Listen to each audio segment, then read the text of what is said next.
বিসমিল্লাহির রহমানির রহিম। আসসালামু আলাইকুম ওয়া রাহমাতুল্লাহি ওয়া বারাকাতুহু। শুক্রবারে কবরবাসীরা অপেক্ষা করে।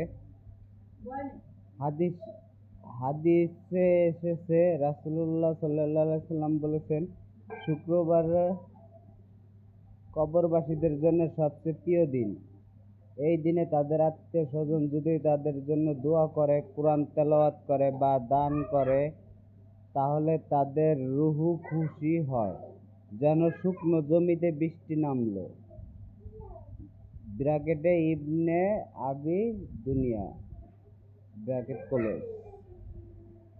এক সাহাবী স্বপ্নে তার ভাইকে দেখলেন, যিনি মারা গিয়েছিলেন। তিনি জিজ্ঞাসা করলেন, তোমার অবস্থা কেমন? মৃত ভাই উত্তর দিলেন কান্না ভরা কণ্ঠে, আমরা আল্লাহর রহমতে আছি, কিন্তু শুক্রবারের দিনের অপেক্ষায় আমাদের সবচেয়ে বেশি থাকে, কারণ ওই দিন আমাদের কবরের অন্ধকার দূর হয়, আর আমাদের পরিবার যদি দোয়া করে আমরা